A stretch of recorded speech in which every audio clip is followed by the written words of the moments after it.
afternoon, everyone. Welcome to match review for the FA Cup semi-final. Chelsea 1, Leeds United 0.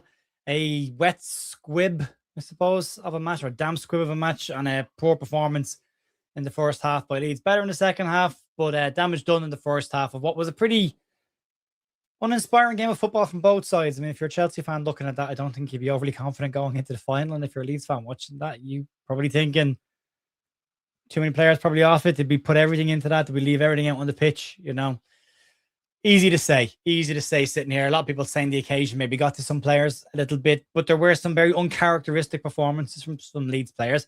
But ultimately, at the very end of it, the goal scored comes from a mistake by Leeds United, Pascal Stroke, and making an error on the ball and letting Chelsea in to score. And Leeds didn't take their chance when they had them. Brendan Aaronson's chance in the first half was just hit a little bit too flat of what was a reasonably good game for Brendan Aronson from a defensive perspective. And then Dominic Calvert-Lewin has the chance that he will pray for all the time, the kind of striker he is, to head the ball with a free header well up off the ground and just ends up heading the ball straight back to the goalkeeper for an easy chance. Didn't do a whole lot there. Robert Sanchez probably keeps him in it with a wonderful strike from Anton Stach, which is brilliantly saved through a body of players and hit at pace as well. Leeds way better in the second half, but not good enough to impact the game and create any major chances in it. Chelsea, a lot of gamesmanship. We saw the tactical timeout that Leeds have finally somebody decided, but if you're going to do a tactical timeout, we're going to get in the middle of that. Probably Ethan Ampadu's best act of the entire match was to get in everyone's face and bring the Leeds squad over and get involved in the middle of that Chelsea huddle, which was great. It did have its intended impact or effect, but ultimately not enough for Leeds, and they just didn't do enough. And I think we know why. I think we can all talk about the main reasons why Leeds went back to heavy possession, attempting heavy possession, I should point out, because it didn't work in the first half. We went back to try and play out from the back, tippy-tappy football, too slow. And we've seen it time and time again this year, and time again, that when Leeds try to play out from the back against sides who are good at pressing, Leeds end up on the wrong end of the scoreline. And that was what happened today. That first half performance from Leeds was miles off of it, giving the ball away far too often, not winning second balls against a very good Chelsea side, it should be said. I mean, they spent billions on that squad, and they pulled a lot of strokes as well to be able to spend that money on that squad. So maybe under a new manager, or at least a temporary manager who got a tune out of them last time around, they're starting to show a bit of their quality. But they did play a different side than they played last time out against Leeds. Garnacho and Pedro Neto started against Leeds, who haven't started against Leeds in the previous two games this season. They had Romeo Lavia in the middle of the park, who didn't start against Leeds this year. But the backline was pretty much the same. And this Leeds side had been a really good run of form coming into this game. So you kind of looked at it and thought, as long as they get at them and attack and try and push them back, which Leeds have been, when they've done that, they've been very effective this year. But ultimately, they didn't. They didn't do it. They tried to play the ball out from the back nice and slowly and kept giving it away and giving it away and giving it away. And I think after 10 minutes of the game, Chelsea had 88% of the possession. Leeds won a lot of that possession back in the second half. You can see it on the stats over there. But if you look at the momentum graph, put down below me, and for those listening on the audio, that first half, outside of one little spell from Leeds, it's all Chelsea. Absolutely all Chelsea. Far better than Leeds in the second half, but again, never really gets to a point where a goal felt like it was coming. It was always going to be needed to be a moment of magic. But as an overall performance, putting two halves together, just not enough from Leeds. Not enough creativity, not enough impact, not enough movement, not enough pace on the ball. And they had got it in possession, too many touches, wrong decision making, not playing players in when they should. I can't say the Leeds didn't have chances today. They had a couple of really good chances they should have done better with. But ultimately, Chelsea are an incredibly good side, and I do have to try and balance this out. Are a very, very good side with some very, very good players. They're very tidy in possession of the ball and keep it very well, something that Leeds didn't do well today. When we go through the individual performances, we'll talk about why we didn't keep the ball well today and why we had such problems, especially in that first half against Chelsea, because the second half, as I say, was better. The changes at halftime definitely made an impact. Anton Stach, big positive from this game is that Anton Stach's got minutes under his belt, because he's going to be important to Leeds in that midfield. Out Tanaka, probably one of his off games. Ethan Ampadu, probably one of the worst games he's had this season for Leeds. Just kept giving the ball away. Lazy passes, sloppy passes, too many touches, and would give it away. He's been so good for Leeds this year. And just today, just far too casual in possession on the ball. Wanted to take too much out of it. And then we did pass it. They were intercepted more often than they weren't. The amount of times Leeds went from having the ball and trying to come forward through Ethan Ampadu to then losing possession of the ball because his pass was intercepted by a Chelsea player, specifically towards the back end of that second half as well, was far too much from a player who's an important player for this Leeds side. And when he is firing on all cylinders, Leeds are firing on all cylinders. And unfortunately, he wasn't firing on all cylinders today, but he wasn't on his own at all. I mean, there's a lot of talk coming into the game about Lucas Perry in goal, and should Carlo have kept it? Carl Darlow have kept his position in the Leeds goal. Ultimately, Perry had very little to do today. Very, very little to do. One shot, he hits off the post and runs wide. And the goal, which is not a whole lot he could do about it from a point-blank header from a mistake by a Leeds player. So, yeah, we can go through the side. We'll go through the individual performances. Again, Lucas Perry, we just talked about, pretty much done. Pascal Struijk started the game a bit wobbly, got better as the game went on, had a far better second half than he did the first half. But in that first half, again, just a little bit coy in possession, just didn't seem to really know what he was going to try and do with it or what he wanted to do with it. And again, probably too many touches on the ball sometimes. The mistake, which is why he gets a low rating from Sofa Scores ratings over here. The Finlas's ones weren't ready in time. But that's why he gets such a low rating there, because he gets caught on the ball, loses it, and then the ball gets crossed in, and Leeds get done with a very clever run from Enzo between the two centre halves, which happened against Bournemouth as well. So something to keep an eye on there as well. Yacobiol, fine. Not his best performance, but nothing majorly wrong with what he did. A couple of loose passes from him as well. Dealt with João Pedro reasonably well. Kept him out of the game. Was taken off then when Leeds went to the back four, because he's probably at his best in the back three, not at his best in the back two. So in comes Struijk, and he stays there, and maybe all goes off for a more attacking line player. Rodon comes in, and then you get Ethan Ampadu dropping in between the midfield the defense two to sort that out. James Justin quiet on that right hand side today, but more sacrificed at halftime than anything else. Jaden Bogle, much better second half from him. Pretty limited first half. Very low flat crosses from him in the first half when he did have a chance to put the ball into the penalty area. Ethan Ampadu, personally for me, I thought he was a bit off the pace of the game today. Passing was flat. Wasn't winning his tackles, giving away City free kicks. Tanaka, again, also probably off the tempo of the game today. Wasn't getting into it enough. And I think a lot of that midfield starts with the fact that Chelsea had that extra midfielder in the first half, and were overloading that Leeds United midfield. And a very physical midfield that Chelsea brought in there. I mean, the fact that they go in there at Lavia, Enzo, and Caicedo, it's a far more aggressive midfield. And we talked about over on bigup.com before the game that if Leeds were going to win this game, they needed to keep the ball out of the centre of the park today, and they didn't. And that midfield battle was won by them in the first half. And when Leeds brought the extra man on the middle, it changed it. Tanaka and Stack looked really good for a couple of minutes together before then Tanaka was sacrificed for Leeds to get another striker on. Brendan Aronson, genuinely tidy enough on the ball, has a huge chance to score and should score, to be honest. He hits it far too flat across the keeper. He needs to lift it and put his laces through that and find the corner. In that moment, he tries to roll it in. It's a poor effort from a good move. Outside of that, I thought he helped Jaden Bogle quite a lot defensively, helped win the ball back quite a lot. He gets criticised for his physicality. I thought physical-wise today he was fine. Was decent in possession for most of the game. No, Okafor didn't get enough chances really to take them on. And when he did take them on, there wasn't a huge amount of bodies in the box for Leeds to capitalise on that. And Dominic Calvert-Lewin, very isolated in the first half. Two players behind him, way too wide, mostly because of how Chelsea were playing. But very isolated in the first half. Second half, wasn't holding the ball up, wasn't winning it, wasn't laying it off to people, was bouncing off of him. So not his best game either. This changes the players that came on. Nonto doesn't get a huge amount into it. Lucas Meche, again, pretty non-existent, bar a couple of touches. Sean Longstaff comes on late, gives away free kick, 2 free kicks in a couple of minutes. He comes on the park. Anton Stack, very good when he comes in, makes a huge difference. Joe Rodon, fine at the back. But Chelsea didn't get any real chances in the second half. Like, Leeds dominated most of the ball in that second half, and Leeds finished up with 45% possession. Second half, if I look at it, Leeds' possession was 57%, but only created one big chance in that second half. And that was Dominic Calvert-Lewin's header, which he has to do better in. He is completely free. He gets off the ground. He is good in the air. He is good with his head. And he either needs to head that down into the near post or head it back with a bit of power across the keeper into the far corner. And he just ends up nodding it straight back to the goalkeeper. But yeah, I think Leeds' approach today wasn't the right approach. Too focused on keeping the ball in our own half and not focused on getting the ball forward enough and pushing them back. And when we did start to push them back, we look a lot better. And I think we need to start learning this lesson that as much as Daniel Farke wants to go back to possession-heavy football from Leeds, there's a time and place to do it, and this wasn't it. Leeds have been effective against Chelsea when they've gone at people. Now, Farke was not happy with the players in the first half. He was shouting on the pitch an awful lot, was very animated, very unlike him. And I think the change at halftime tell you that whatever they were trying to do in the first half wasn't what the manager was asking them to do, and he sacrificed it and made the changes. Better second half, but yeah, no real creations of any clear-cut chances, bar that one There is the Anton Stack shot from this, which was really good. I mean, he hits it so well. And it's a very good save by the goalkeeper, who's lucky that it lands on top of the net and doesn't end up in the back of the net off the back of his hand, because Willie Nonto was standing there waiting for the ball to drop. Had it come in front of him. So, yeah, disappointing for lots of reasons. But bigger fish to fry for Leeds. They've got to dust themselves off now. This is always going to be a bonus. And then head off and play Burnley at the weekend and make sure we get 3 points in that game and confirm ourselves in the Premier League for next season. And then this is progression. You get the way all the way to a semi-final of an FA Cup. You don't necessarily get outplayed in the semi-final, so I don't know. Is that a positive or a negative, or what is it?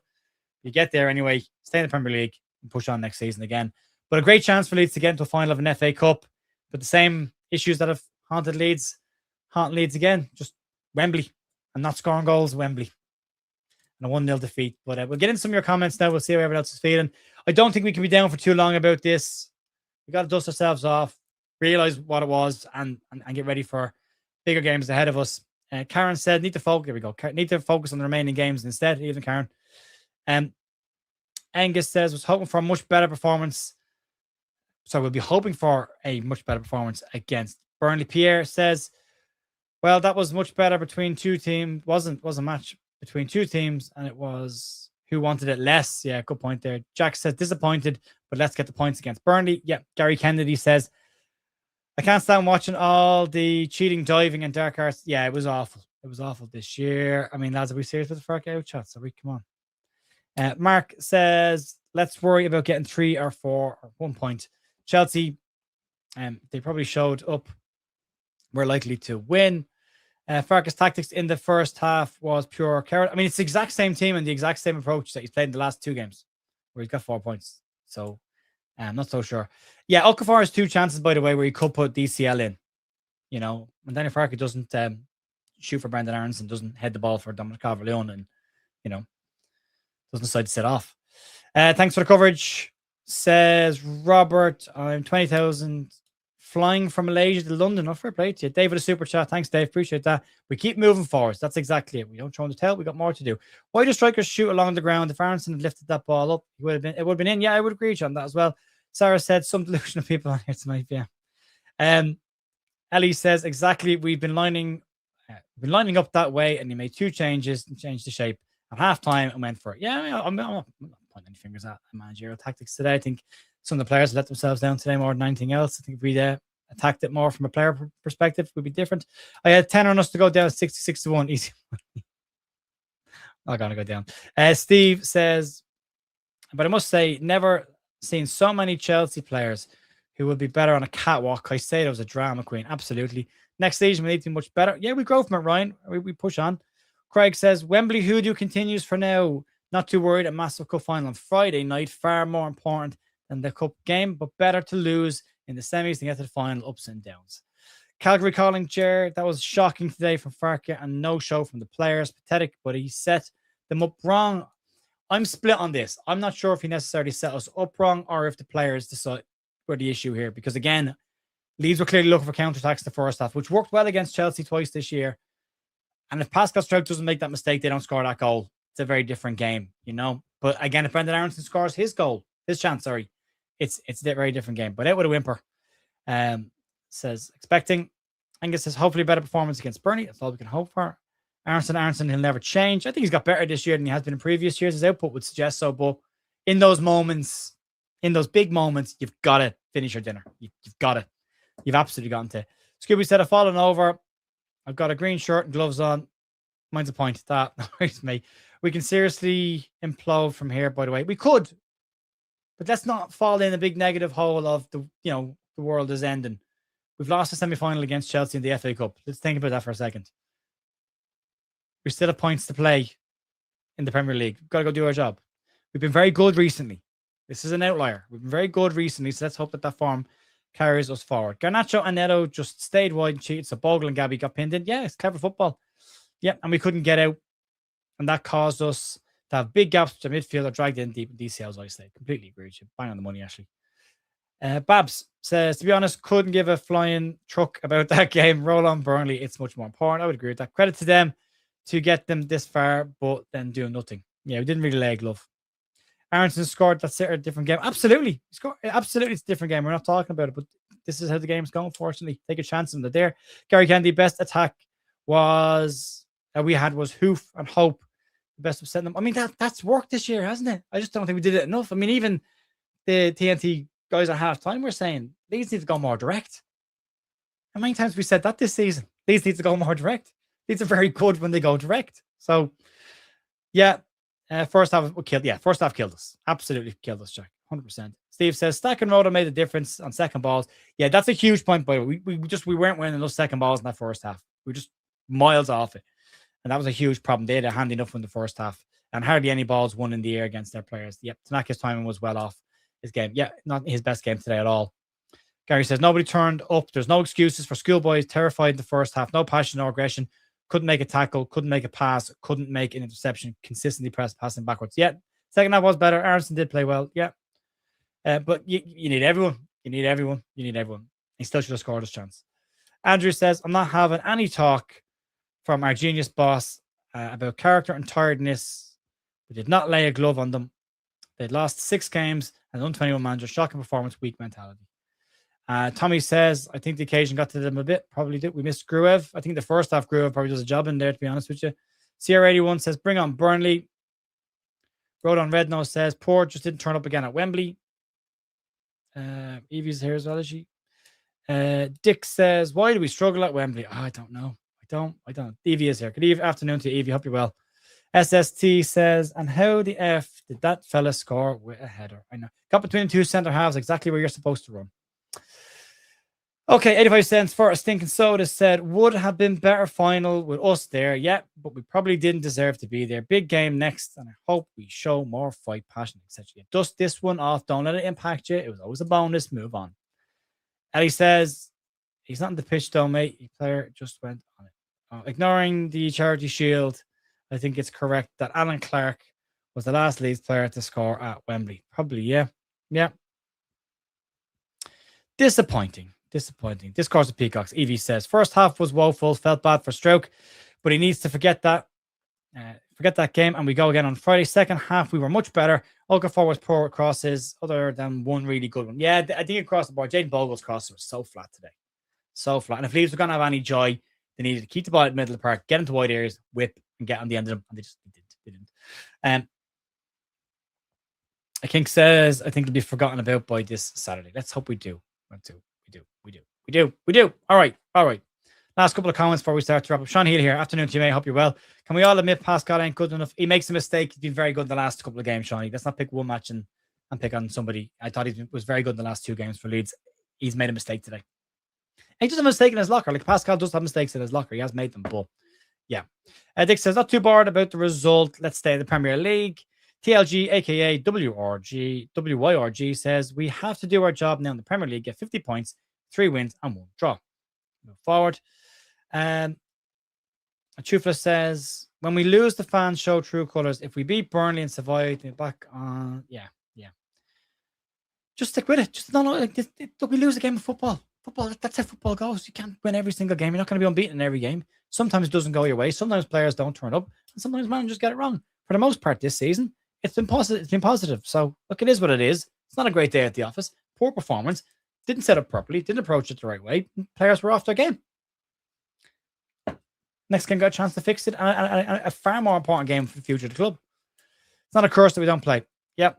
Utter garbage, Farka ball, Bournemouth, batter just, but they didn't get the points. Did they? That's the point of that. You know, Manchester United, we go away to one of the form sides in the league and beat them 2-1 at home.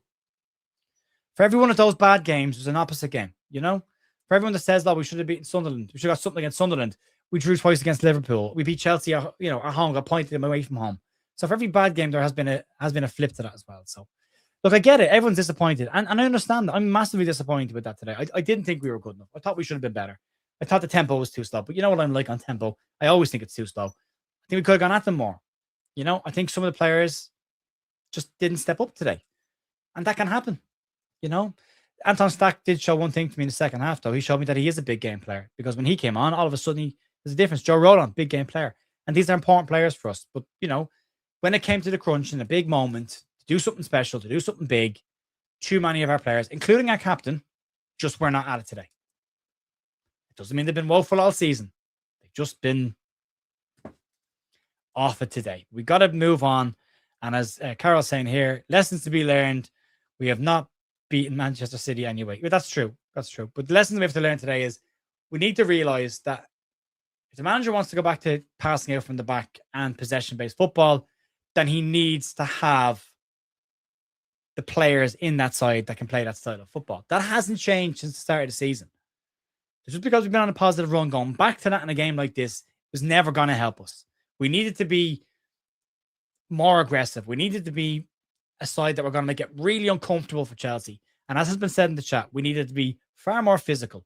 We needed to be far more aggressive. The dark arts needed to come from us today. We needed to be in their faces. We needed to be closer to them when we didn't have the ball. And none of that happened today. None of that happened today. And as Gavin is saying, I'll leave it on this. It's a very, very good point, Gavin. Our cup final is Friday. Have to go and beat them. Have to. Have to. The games are in Leeds' favour this weekend. Go and do our job. And that's it.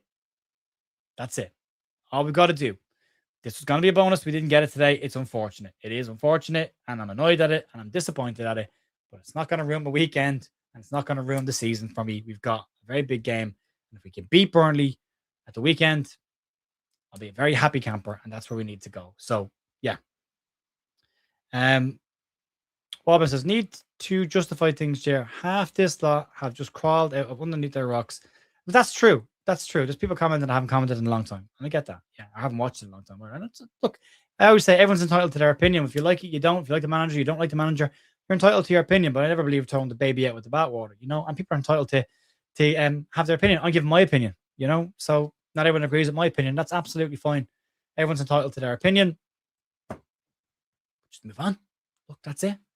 That's it. Move on. End of story. Michael says, if Leeds beat Burnley, do they survive? I think they go a very strong step closer to it. Yeah. And we'll see what happens with the other sides. They still have to win games as well. There's a lot more pressure on them than there is on us. Go win the game on Friday at Ellen Road under the lights.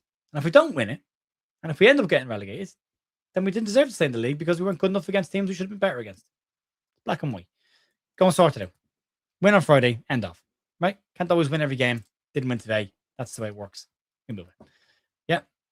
Paul says, call it as it is. End of story. End of. Right. Good. Folks, we leave it there. Look, thanks for joining me. I know it's an upsetting day. It's not a great day for everyone. And well done to the Leeds United crowd, by the way, the fans that were at the ground. Phenomenal atmosphere. Sold out 2 sets of they sold out 2 sets of allocations of tickets.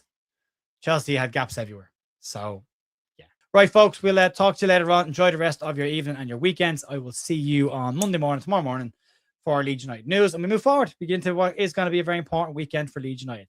Talk to you later. Enjoy your night. Bye-bye.